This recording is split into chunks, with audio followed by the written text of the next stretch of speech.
사람은 누구나 지나간 일을 회상하고 지나버린 일을 기억하는 걸 즐겨 합니다. 지난날의 사진 속에 참 촌스러운 자기를 발견할 때마다 그저 우습기도 하고, 예전 모습과 지금이 너무 달라져서 사람들, 주변 사람들의 말을 들을 때에는 너도 나도 할 거 없이 참 신기해 하죠. 왜 그럴까요? 그 이유는 바로 저나 여러분 모두가 언제나 변하기 때문이죠. 사람은 다 변하기 때문입니다. 얼마 전 고향집에 다녀왔을 때의 일입니다. 사진을 좀 보여주겠어요? 저 멘트는 제가 쓴 게 아닙니다. 네. 초등학교 1학년 둘째 딸인 우리 한유리가 고향집 거실에 있는 저의 초등학교 2학년 때 사진을 보면서 자기 엄마에게, 제 아내에게 이렇게 질문했어요. 엄마, 이 오빠는 누구야? 라고 말이죠. 어린 시절에 아주 후덕한 제 사진을 보고 둘째 딸이 남긴 질문입니다. 설마 저 사진 속의 남자가 우리 아빠일 거라고는 생각을 못했겠죠? 당장 내려주십시오. 자, 그렇습니다. 우리는 누구나 변하는 이 외모를 막을 수 없죠. 심지어 외모만 그럽니까? 생각이나 가치관, 이런 것들 셀 수 없이 변하는 이 우리 자신의 내면까지도 아무리 붙잡고 싶어도 잡을 수가 없어요. 이 시점에서 저는 여러분에게 좀 궁금합니다. 여러분에게 질문을 드리고 싶은 건, 여러분은 변화 앞에서 어떻게 대처하시는 편입니까? 이렇게 질문하면 어떨까요? 여러분은 잘 변하는 편이세요? 아니면 잘 변하지 않는 편이세요? 그리고 여러분의 삶에 어떤 것이 주로 변하는 것 같으세요? 어떤 사람에게는 습관, 또 어떤 사람에게는 머리 스타일, 또 어떤 사람에게는 몸무게, 어떤 사람에게는 생각을 하고 좋아하는 취미 등등이 있겠죠. 여러분은 어떤 편이십니까? 누구에게 어떤 건 절대 변하지 않았으면 좋겠어라고 극구 말리면서 붙잡고 싶지만 변해버리는 것. 아, 정말 변했으면 좋겠어 라고 아무리 노력해도 어때요? 변하지 않는 것들이 있지 않습니까? 비록 변화를 겪는 건 우리 모두가 막을 순 없죠. 비록 막을 수 없지만 이것 하나만큼은 참 공통된 것 같아요. 그게 뭐냐면요, 이전보다 지금이 낫다. 야, 이전보다 지금 네가 더 예뻐. 이전보다 지금 네가 더 성숙해진 것 같아. 변한 네 모습이 미래에는 더 좋을 거야 라는 이야기를 듣고 싶은 거죠. 사랑하는 여러분, 여러분이 예전에 제가 본 적은 없지만 예전보다 지금이 나을 것 같습니다. 아멘을 아무나 안 하시는군요. 이렇게 바꿔볼게요. 지금보다 여러분의 믿음은 더욱더 강건하게 변할 것입니다. 아멘, 아멘. 오늘 본문에서 사도 바울은 이 변화와 연관 있는 주제를 선포하고 있어요. 비록 바로 우리가 신앙생활하며 많이 사용했던 이 명칭 혹시 들어보셨어요? 옛사람. 새사람 말고 옛사람을 이야기하고 있습니다. 옛사람 이렇게 표현하면 좀 더 쉽겠죠? 예수 그리스도 믿고 변화된 우리가 기억하는 예전의 내 모습. 예수 믿고 구원받아서 거룩한 주의 백성처럼 사는 내가 기억하는 언제의 모습? 예수 믿기, 인격적으로 주님 만나기 전에 내 모습. 그게 우리는 소위 옛사람이라고 부르는 명칭이죠. 지금까지 사도 바울이 어떤 이야기를 해왔죠? 1장 내내 구원 이야기만 했습니다. 1장 1절에서 은혜와 평강을 이야기한 이후로 사도 바울은 쉬지 않고 문장을 끊지 않고 어떤 이야기 했다고 제가 말씀드렸냐면 구원, 이것만 이야기했어요. 하나님의 선택과 예정, 그리스도의 십자가의 속죄, 속량하심, 그리고 마지막 무엇이었죠? 성령 하나님의 인치심과 구원받음에 대한 보증, 이걸 이야기했단 말입니다. 여러분, 이 사실을 믿는다면 다시 좀 길지만 설명해 볼게요. 하나님의 예정, 선택하심, 그리고 나를 살리시기 위해 아들을 보내신 예수 그리스도의 십자가 사건, 그리고 거기에 끊지 않고 부활하신 후에 우리에게 보혜사 성령님을 보내주셔서 성령 하나님이 우리의 구원의 보증과 인치심이 되는 그것 믿는다면, 여러분이 만약에 믿으신다면 바로 뒤에 따라오는 질문이 바로 이것입니다. 그렇다면 당신은 예수 믿고 그리스도인이 되고 난 후에 어떤 삶의 변화를 경험하셨습니까? 당신이 예수 믿고 어떻게 달라지셨나요? 라는 질문을 우리 모두 한 사람도 피할 수가 없단 말이에요. 스스로에게 질문하는 시간을 한번 가져볼까요? 나는 예수님을 인격적으로 만난 후 무엇이 달라졌을까? 대부분의 그리스도인, 아니 모든 그리스도인들은 인격적으로 예수님을 만났을 때, 예수님 경험했을 때 단 한 사람도 예외 없이 자기가 뭐라고 고백하죠? 주님, 저는 죄인입니다. 주님, 저는 죄인입니다. 사랑하는 여러분, 저나 여러분 모두 죄인입니다. 그 죄인이라는 사실을 인정하며 고백하십니까? 아멘. 새 사람이 되었다는 것은요, 예수님을 믿기 전의 삶과는 다른 인생을 살게 되었다는 걸 말해줍니다. 새 사람이 되었다는 건요, 예수 그리스도의 구원 사역에 내가 어떤 믿음도 없다가 그걸 믿고 난 후에 내 본질상 내 존재가 무엇인지를 깨닫게 되어 이전으로 돌아가지 않을 거야, 이전같이 살지 않을 거야, 이전처럼 생각하지 않고 말 뱉지 않을 거야 라고 사는 사람을 새 사람이라고 부릅니다. 더 구체적으로 말해볼까요? 성경에서 말하는 죄인, 어떤 뉘앙스를 갖고 있죠? 성경에서 이야기하는 죄인은 아주 뚜렷한 정의가 있습니다. 얼마 전, 아니 몇 년 전이에요. 아주 혈기왕성한 전도사 때 믿지 않는 외갓집 식구들을, 이제 곧 명절이잖아요. 외갓집 식구들을 전도하고 싶은 마음보다는 당신들 인생보다 내 인생이 너무 귀하다라고 어쩌면 좀 그렇게 증거하고 보증하고 싶어서, 변증하고 싶어서 외삼촌과 언쟁을 벌인 적이 있습니다. 제가 뭐라고 했냐면, 외삼촌 죄인입니다. 삼촌 죄인이에요. 삼촌이 저의 그 이야기를 듣고 버럭 화를 내시면서 이렇게 반문하셨어요. 야, 여보마, 나는 지금까지 살면서 남에게 사기친 적도 없거든. 야, 나는 지금까지 살면서 남을 해한 적도 없어. 남에게 사기를 당했으면 당했지, 나는 정말 내 가족만 생각하고 열심히 일하면서 달려왔어. 그런데 네가 어떻게 무례하게 나를 죄인이라고 이야기하니? 라는 반문이었어요. 여러분 어떠십니까? 저의 외삼촌의 이 반문이 이해가 되십니까?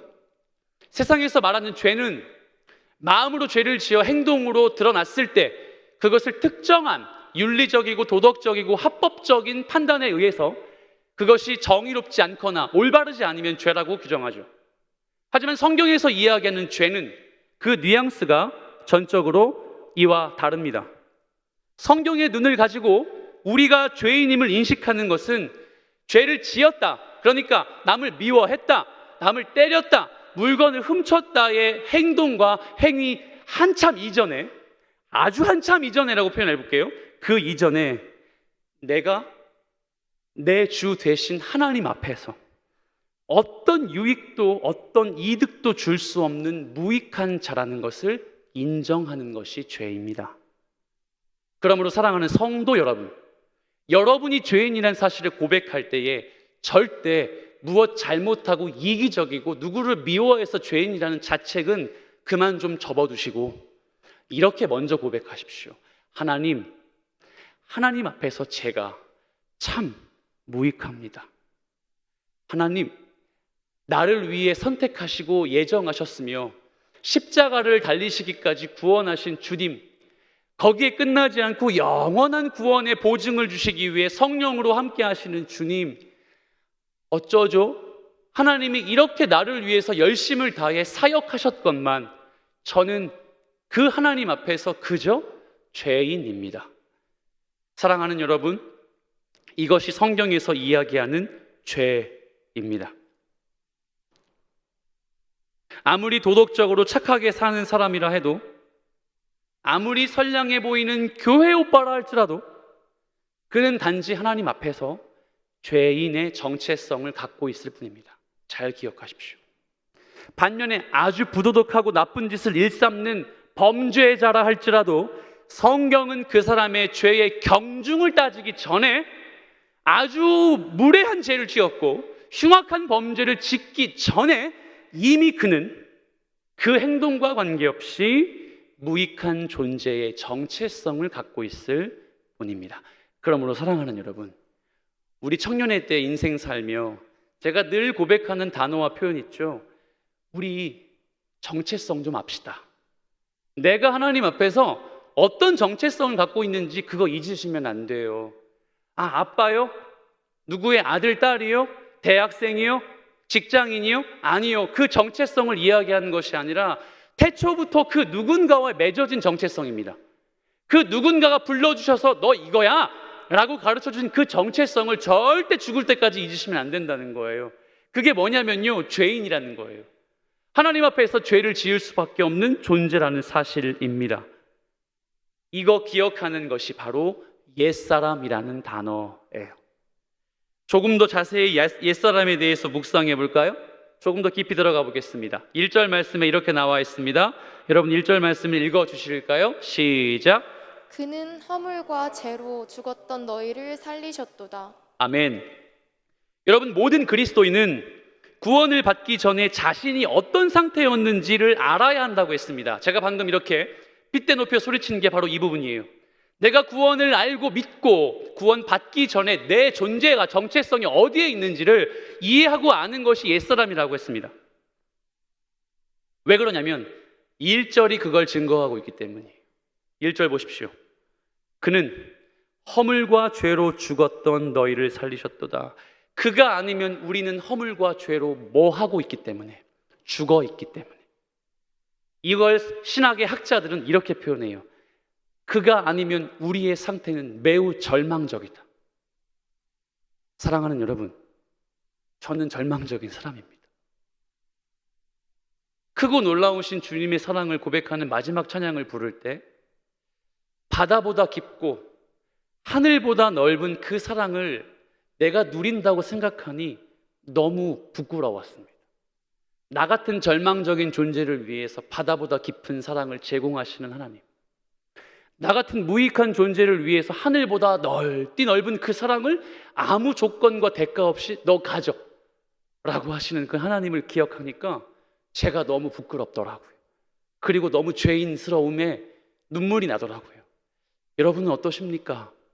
여러분은 옛사람을 생각하고 나면, 그 정체성을 기억하고 나면 내가 예수 믿고 어떻게 새 사람의 삶을 살아야 하고 예배 드려야 되는지 당연히 결과가 주어지지 않을까요? 그래서 우리의 상태를 절망적이라고 표현하는 거예요. 아, 목사님 너무 부정적이신 것 같아요. 어쩔 수 없습니다. 성경은 그걸 이야기해요. 너 예수 없으면 아주 절망적이니까, 너 예수의 구원 없이는 아주 무익하니까, 이것뿐입니다. 그런데 여기서 허물과 죄는 그와 연결되어 있죠. 그래요. 바로 죄는요, 내가 무익한 존재라는 것을 아는 것인데 왜 무익하게 됐냐면요, 꼭 기억하세요. 하나님과 나와의 끈이 끊어졌기 때문입니다. 형상을 똑같이 창조하신 하나님과 관계 맺었던 내가 허물과 죄 때문에 그 관계가 칼로 싹둑 자른 것처럼, 혹은 넘을 수 없는 벽이 우리 가운데 쿵 가로막고 있는 것처럼 하나님과의 관계가 단절되어 버린 거예요. 고로 죄는 행위와 행동의 문제를 거론하기 이전에 나를 사랑하사 나를 위하여 십자가에 달리신 예수 그리스도의 사랑으로 인해 맺어진 끈을 내 스스로 단절시켜 버리는 거예요. 이미 단절되어 있는 상태가 바로 우리의 옛 사람이라는 것을 이야기합니다. 그게 허물, 그게 죄입니다. 바울은 이런 이야기를 했어요. 로마서 5장 12절 말씀을 보면, 여러분이 크게 읽어주세요. 자, 시작. 한 사람으로 말미암아 죄가 세상에 들어오고 죄로 말미암아 사망이 들어왔나니, 이와 같이 모든 사람이 죄를 지었으므로 사망이 모든 사람에게 이르렀느니라. 아멘. 여기 보이세요? 한 사람으로 말미암아 죄가 들어와서 단절됐다. 여기 말미암아 보이세요? 말미암아 누군가에 의해서 죄 짓게 되었다고 이야기하지 않고요. 아담이 초이스해서 선택해서 하나님과의 관계를 끊었다는 표현입니다. 뱀 때문에 아닌가요? 사탄 때문에 아닌가요? 아니요. 사탄이 그걸 조장했을 뿐이죠. 아담은 자기가 그걸 선택해서 하나님과의 관계를 단절시켜 버렸습니다. 사망에 이르기까지 말이죠. 그래서 죄와 허물 때문에 그 이후로부터 태어나고 탄생한 모든 사람들은 육체의 죽음, 영적인 죽음, 영원한 죽음을 절대 피할 수 없게 되었어요. 누구도 죽을 수밖에 없는 죄인의 신분이 되었습니다. 그런데 이 본문을 제가 여러분에게 왜 꺼내 들었느냐? 우리가 그렇게 못된 놈, 그렇게 절망적인 사람이라는 걸 강조하고 싶은 표현이 아니라 이거예요. 죄가 무엇인지. 다시 본문으로 돌아와 볼게요. 그는 허물과 죄로 죽었던 우리를 살리셨다고 나와 있습니다. 그는 뭐라고요? 허물과 죄로 죽었던 우리를 살리셨다. 그런데 세상에 헬라 원문을 보니 이거 문장이 아니에요. 문장이 아닙니다. 그냥 단절되어 있는, 멈춰 있는 상태만 이야기하고 있어요. 뭔지 아세요? 허물과 죄로 죽은 상태.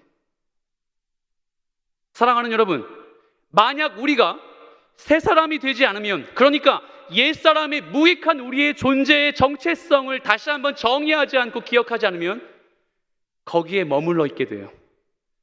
예수 그리스도의 십자가의 능력으로 새 사람이 되기를 거부하고 그 삶을 거절하기로 결정하면 그냥 거기 있는 겁니다. 거기에 머물러 있는 거예요. 우리의 실존은 예수 그리스도의 십자가로 최적화되어 있습니다. 그가 우리를 살리지 않았다면 우리 모두는 누구도 스스로를 지켜낼 수 없을 만큼 아주 무익하고 능력 제로인 존재라는 사실을 여러분 부디 기억하시길 축복합니다.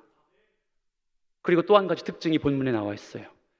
허물과 죄로 죽었던 우리를 살리셨도다. 허물은 복수 명사로 쓰였습니다. 허물들. 그런데 우리가 한글 성경으로 볼 때 죄로 보이지만 죄는 단수로 쓰였어요. 말이 안 맞죠?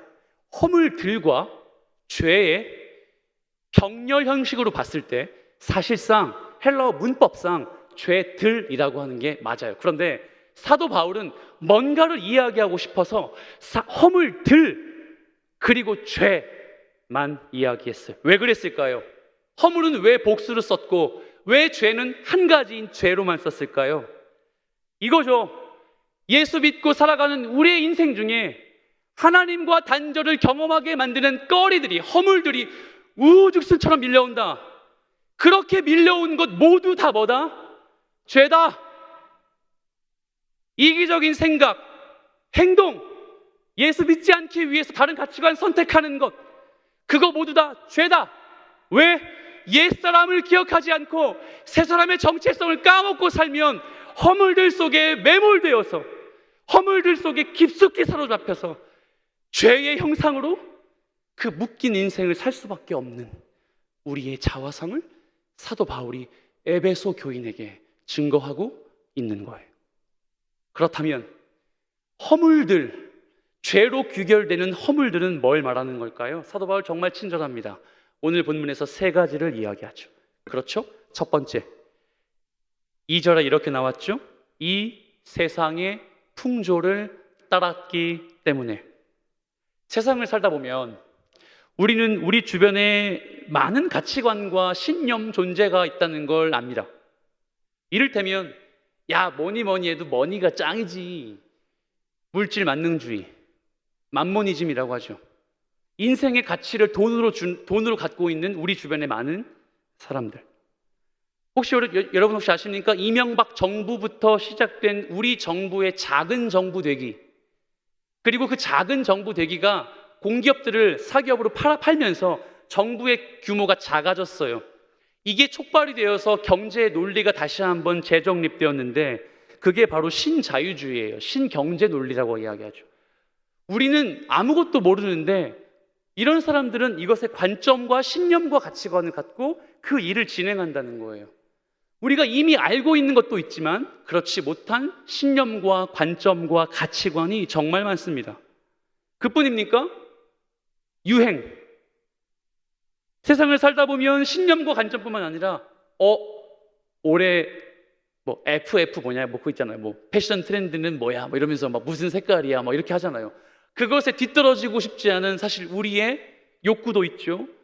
야, 너는 복장이 뭐 그러니? 요즘 이렇게 안 입어 라고 말이죠. 하다못해 우리는 작은 유행까지도 우리 주변에서 일어나는 변화를 경험하며 살죠. 그래서 거기에 뒤처지지 않기 위해서 가치관을 지니기 위해서 공부하고 연구하기도 하고, 유행에 민감하게 따라가기 위해서 거침없이 쇼핑하기도 하며, 그렇게 발맞추어 주위 사람들과 함께 갑니다. 하지만 여러분, 잠시 함께 생각해 볼까요? 지금 우리 세대에서 일어나고 있는 갖가지의 문제나 이슈, 신념, 유행, 이거 10년 전, 20년 전, 100년 전에도 그렇게 유효하고 아주 뜨거웠던 감자였을까요? 아니요. 불과 몇 년 전에는 이야기하지조차 않았던 동성애의 문제가 화두가 되고 있고, 불과 몇 년 전에는 간음의 죄가 아주 범법행위라고 했지만 이제는 간음은 죄가 아닌 것이 되어버렸고, 낙태를 해도 당당하게 이야기할 수 있고 외칠 수 있는 세상이 되어버렸는데, 어머니 아버지 세대에 이런 이야기하면 부모에게 버림받을 정도로 자식 잘못 키웠다고 이야기했던 우리의 전통들, 여러분 있지 않습니까? 그거 수백 년 전 일일까요? 아니에요. 그거 불과 몇 년 전의 일입니다. 몇 년 전에 엄청나게 뜨거웠던 드라마 시리즈 응답하라 시리즈가 있죠. 여러분 보셨습니까? 이 드라마가 왜 이렇게 인기 있었을까요? 물론 가정의 어떤 애틋함을 그리고 있고, 가장의 무게, 공부 못하는 이 아이들의 이 아픔들 막 건드려주면서 너무 우리와 가까운 이야기들을 해서 동질감 느껴서 그렇게 인기가 있었을지 모르겠습니다. 그런데 저는 적어도 옛날 생각이 났어요. 옛날 생각이 나서, 야, 이거 저 때 나 있었는데, 나도 샀던 건데 라고 하며, 나 어렸을 적에 내가 좋아했던 어른들이 갖고 다녔던 건데 라고 하며 거기에 공감이 되니까 너무도 그 드라마가 와닿았어요. 그런데 거기에 등장했던 모든 것들 2021년 9월 12일에 가져다 놓으면 획기적인 걸까요? 여러분 다음 주부터 저에게 연락하실 때 삐삐로 하십시오. 017을 쓰겠습니다. 그럼 여러분 삐삐 혹시 아십니까? 삐삐 호출기는 장로님이나 저나 몇 명 정도밖에 못 쓰셨을 것 같은데, 이게 지금 갖다 놓으면 지금도 우리에게 유효하고 뜨거운 인기를 끌만한 걸까요? 그렇지 않습니다. 제가 이렇게 이야기하는 이유는 뭘까요? 세상의 풍조란 분명한 끝이 있는 가치관이에요. 분명히 끝이 있어서 언제 끝날지 우리가 눈으로 보는 그 신념들입니다. 그 형상들이에요. 시간의 한계, 공간의 한계를 느낄 수 있는 그 무엇 다 세상의 풍조입니다. 영원하지 않은 것들에 목매어 있는 우리 자신을 볼 수 있는 대목이 세상의 풍조를 따랐다입니다.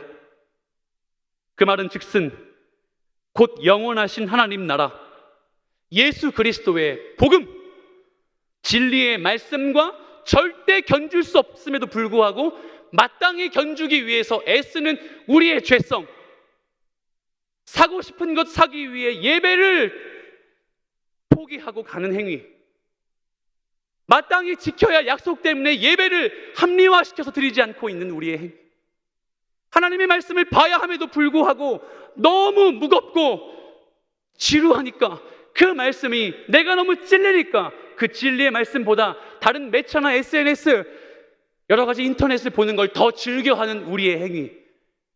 여러분, 제가 너무 가볍게 여러분의 신앙 상태를 짚고 있는 것 같이 생각하지만, 저나 여기에 모인 모두가 유한한 것들을 쫓기 위해서 무한한 진리의 말씀을 거스르고 있다는 걸 우린 이미 알고 있습니다.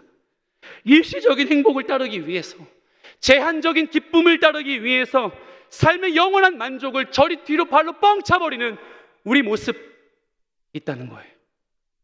여러분, 마트에서 우유를 구입해 본 적이 있습니까? 있으세요? 대단한 자녀시군요. 저는 결혼하기 전까지 몇 번 없었는데, 마트에서 우유를 구입해 보니까 가만히 보아하니 손을 저 안으로 밀어 넣어서 우유를 고르더라고요. 아주 지혜로우신 아주머니, 저의 아내 같은 사람들이. 왜 그런가 봤더니 세상에 유통기한의 차이가 이틀, 3일까지 나는 거예요. 물론 저희 집은 아이들이 많아서 우유를 사면 그날 다 없어지지만, 우유를 살 때 우리는 그거 조금 더 먹겠다고, 그거 조금 더 유통기한을 확보하겠다고 손을 쫙 밀어 안의 우유를 골라 결제합니다. 세상의 풍조를 쫓아 살아간다는 말은 마치 우리가 더 오래되고 더 유통기한이 짧은 우유를 거르고 조금 더 먹을 수 있는 우유를 고르는 것과 같은 그런 이치로 세상의 풍조를 거슬러야 한다는 걸 말해주는 거예요. 곧 곰팡이가 퍼질 것을 알면서도 그 음식이 너무 배고파 입에 넣을 수 있습니까? 상에서 쉰내가 나는데 너무 목말라 그 음료수를 마셔야 합니까? 이것이 바로 그런 걸 알매도 불구하고 음식을 먹고 그 음료수를 마셔야 하는 우리의 배고픔과 굶주림과 목마름이 바로 세상의 풍조를 쫓고 있다는 말입니다. 이 세상의 풍조 한 가지만 더 이야기하고 말씀을 이어가겠습니다. 몇 년 전 우리는 기억도 안 날 만큼 아주 현저한 삶의 질의 변화를 경험했습니다. 그게 뭔지 아세요? 주 5일제 근무입니다. 여러분, 주 5일제 근무가 저나 장로님이나 연배 있으신 분들에게는 야, 그땐 그랬는데 이렇게 바뀌었다라고 한탄할 정도로 주 5일제 근무는 엊그저께 바뀐 것처럼 참 최근의 일처럼 느껴집니다. 그래서 그런지 여러분, 지금 주 5일제 근무 때문에 사람들의 인생 질이 모두 다 바뀌었습니다. 그렇죠? 그런데 신앙적 패턴마저도 바뀌었습니다. 일주일에 하루 시작되는 주의 날을 구별하여 주님께 바쳐야 하는 그 날을 드려야 함에도 불구하고 많은 사람들은 캠핑에, 오락에, 향락에 내가 예수 믿는 제자라고 그렇게 내 이름을 내밈에도 불구하고 주일을 그렇게 주 5일 근무제에 매몰시켜 예배를 드리지 않는 모습을 우리 부모님 세대와 여러분의 신앙의 선배들도 많이 있지 않습니까? 우리가 함께 좀 기억했으면 좋겠어요. 세상의 풍조, 진리의 말씀, 영원하신 것들, 영원한 것들, 그걸 위해 유한하고 금방 없어질 것들은 넉넉히 밀어두길 부탁합니다. 두 번째, 공중의 권세 잡은 자 때문이죠. 공중의 권세 잡은 자는 어떤 세력일까요? 다 알고 있죠? 사탄 마귀라고 부르는 그런 세력입니다. 그런데 왜 하필 바울은 그냥 사탄이라고 이야기하면 되는데 왜 공중의 권세를 잡은 자라고 그렇게 말하는 거죠? 어떻게 보면 여러분 혹시 이런 상상해 보셨어요? 눈 감고 있으면 하늘에서 유령 같은 존재가 나 잡아먹으려고 이렇게 막 다니면서 저기 재원이 내가 잡아먹을 거야 라고 하는 이런 느낌처럼 보이실 수도 있죠. 그래서 이 말씀이 더 와닿아요. 베드로전서 5장 8절 근신하라 깨어라 너희 대적 마귀가 우는 사자같이 두루 다니며 삼킬 자를 찾나니. 그래서 공중의 권세 잡은 자가 상당히 섬뜩하게 느껴져요. 내가 긴장 풀리면 어떻게 될 것 같으니까, 잡아먹힐 것 같으니까. 실제로 많은 성도들이 이 공중의 권세 잡은 자나 대적 마귀라는 단어 때문에 상당히 무서워합니다. 얼마 전 한 청년으로부터 귀신이 실제로 존재하는지 궁금하다는 질문을 받은 적이 있습니다. 오늘 본문이 그걸 말해주죠. 귀신, 사탄 있어요. 존재합니다. 하지만 사탄과 마귀가 왜 우리 인생들 곁에 있어서 존재한다고 생각하십니까? 가위에 눌려서 우리를 무섭게 만들기 위해서일까요? 공동묘지와 같은 어두운 컴컴한 곳에서 하면서 나타나가지고 우리를 막 소름 돋게 만들기 위해서 사탄과 마귀, 그의 수하들인 귀신들이 존재한다고 생각하십니까? 여러분, 그래서 귀신이 무서우세요? 호러 영화를 보면 귀신이 정말 나를 괴롭힐 것 같아서 두렵습니까? 사랑하는 여러분, 공중의 권세 잡은 자들이란 단어가 사탄 마귀의 속성을 정확하게 표현해 줍니다. 첫 번째, 고대 사람들에게, 고대 백성들에게 인생의 자리는 늘 하나님이 계신 하늘의 영역보다 낮다, 그러니까 하등하다라고 이야기했습니다. 그래서 아무리 눈을 들어서 하늘을 봐도 우리는 하나님을 볼 수 없다라고 이야기해요. 그렇기 때문에 주기도문에 하늘에 계신 우리 아버지여의 하늘은 공간적이고 물리적인 하늘이 아니라 하나님만이 계시는 저 멀리 있는 그 전능한 지역이었어요. 그 하늘과 땅에서 살고 있는 우리 사이에 또 하나의 하늘이 존재하는데, 그 단어가 헬라어 원문을 보면 아에르라는 곳입니다. 아에르, 오늘 본문의 공중입니다. 그러면 사탄 마귀는 지금 어디에 있어요? 저와 하나님 사이의 공중에서 있는 거죠. 이건 이중적인 의미를 갖고 있다는 뜻이에요. 첫 번째, 얼마든지 나를 조장해서 하나님과의 관계를 저버리게 만들 수 있다, 없다? 있다. 여러분 긴장하십시오. 영적인 전쟁의 이 현장에서 공중의 권세 잡은 자들에게 우리의 생각과 마음을 뺏기지 않도록 여러분 말씀과 기도로 주님을 의지하는 성도의 삶을 사셔야 됩니다. 그래요, 사탄은 공중에서 우리를 괴롭혀요. 우리를 못 살게 군단 말입니다. 어떻게 해요? 귀신처럼 등장해서 우리를 무섭게 해요? 아니에요. 그러기 위해서, 그렇게 무섭고 더럽게 조장하기 위해서 우리 곁에서 있는 게 아니라 하나님을 거스르게 만들기 위함입니다. 이 세상의 풍조와 같은 가치관, 야, 결혼 전에 성관계하는 거 겁나 좋은 거야, 동성애 반드시 필요한 거야, 세상 다 하잖니? 주 5일제 근무인데 넌 지금 여기서 뭐 하고 있는 거니? 공중의 권세 잡은 자들은 하나님이 정하신 그 진리의 말씀과 가치관을 거슬러서 아주 유한하고 아주 무익한 곳으로 우리를 밀어넣어 주님과 단절을 경험하게 만들어줍니다. 하지만 두 번째, 공중의 권세 잡은 자가 나타내고 있는 특징은 뭔지 아세요? 하지만 하나님보다 못하다. 하지만 하나님의 능력만큼은 절대 못하다. 그러므로 사랑하는 여러분, 전능하신 하늘에 계신 아버지께 기도하십시오. 전능하신 하나님을 의지하는 성도의 삶을 사십시오. 여러분의 인생의 문제, 여러분의 모든 삶의 예배의 문제, 은혜의 문제, 하나님은 다 하실 수 있습니다. 그것이 바로 공중의 권세 잡은 자들을 가리키는 표현입니다. 그래서 우리가 공중의 권세 잡은 자들에게 무너지지 않으려면 어떻게 해야 할까요? 사도 바울이 이야기했죠. 2절의 후반부, 한번 2절을 띄워주시겠습니까? 보이세요? 곧 지금 불순종의 아들들 가운데에서 역사하는 영이라. 역사하는 영이 어떤 단어와 똑같은 단어일까요? 공중의 권세 잡은 자예요. 공중의 권세 잡은 자가 간섭하는 사람들이 누구래요? 불순종의 아들들이에요. 그럼 우리 맞아요, 아니에요? 우리 아니잖아요. 우리 아니잖아요. 우린 불순종의 아들이 아니라 주님이 핏값으로 사신 주의 아들, 딸입니다. 그럼 우리는 이 말씀에서 요구하는 것처럼 세상의 풍조와 공중의 권세 잡은 자의 유혹을 받을 수 있습니까? 받을 수 없습니까? 받을 수 없죠. 우리의 영혼은 안전하기 때문입니다. 하지만 왜 우리는 이렇게 변질할까요? 왜 그 옛사람의 흔적을 지우지 못하고 새 사람이 되었음에도 불구하고 그 옛사람의 흔적을 쫓아 다시 회귀하는 것이죠?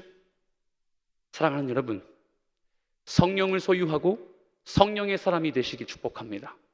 예수 그리스도의 십자가 사건을 기억해내시길 축복합니다. 나를 사랑하셔서 나를 선택하신 하나님의 그 예정의 은혜를 꼭 기억하시길 축복합니다. 그렇다면 우리가 불순종의 아들, 딸이 아니기 때문에 절대 사탄 마귀의 권세가 하나님의 아들, 딸인 여러분의 인생을 간섭하지 못할 것입니다. 그리고 하나님과의 관계를 절대 끊어 놓을 수 없어요. 마지막입니다. 우리는 마지막으로 이 허물들이 주고 있는 세 번째 근거가 이런 단어로 표현되는 걸 발견할 수 있어요. 육체의 욕심을 따랐다. 3절에서 사도 바울이 소리치죠. 육체의 욕심을 따랐다. 사도 바울이 우리의 심정을 너무도 잘 이해하는 것 같아요. 왠지 아세요? 세상의 풍조, 내가 선택하지 않아도 나를 유혹하고 있는 그 어떤 존재같이 들려요. 공중의 권세 잡은 자, 내가 선택해서 죄를 짓는 게 아니라 사탄 마귀가 나를 유혹하는 게 있어서 그거에 버티면 되는 뉘앙스로 들려요. 하지만 죄는 내가 짓는 겁니다. 즉 육체의 소욕을 내가 선택해서 거슬렀다는 거예요. 예수를 믿고 구원받은 많은 그리스도인들이 마치 죄가 누군가의 대상에 의해서 쫓기고 누군가에게 유혹을 받아서 죄 짓게 되었다고만 이야기하지만 사도 바울은 세 번째 근거를 통해 아니다, 네가 직접 육체의 소욕을 따라갔다라고 선포합니다. 설교의 서두에서 말씀드렸듯이 만약 우리가 스스로 너무 괜찮은 사람이라고 생각해 버리면 이 세 번째 유혹 때문에 정말 내가 가장 먼저 넘어진다는 걸 경험하죠. 하지만 우리는 하나님의 은혜 없이는 단 한순간도 버텨낼 수 없는 무익한 존재라는 걸 기억해야 합니다. 사도 바울은 이렇게 소리쳤어요. 갈라디아서 5장에 보면 너희가 만일 육체의 욕심을 이루기 위해 살면 성령이 너와 함께하지 않을 것이고 성령의 욕심을 따라 살면 육체의 유혹을 당당하게 이겨낼 수 있다. 육체의 욕심과 성령이 주관하시는 은혜는 서로 공존할 수 없다. 그러므로 우리 여러분 청년의 때에 성령의 이끌림을 받아 육체의 소욕을 능히 이겨낼 수 있는 주의 제자가 되길 축복합니다. 그러기 위해서 그 시작점이 뭐라고요?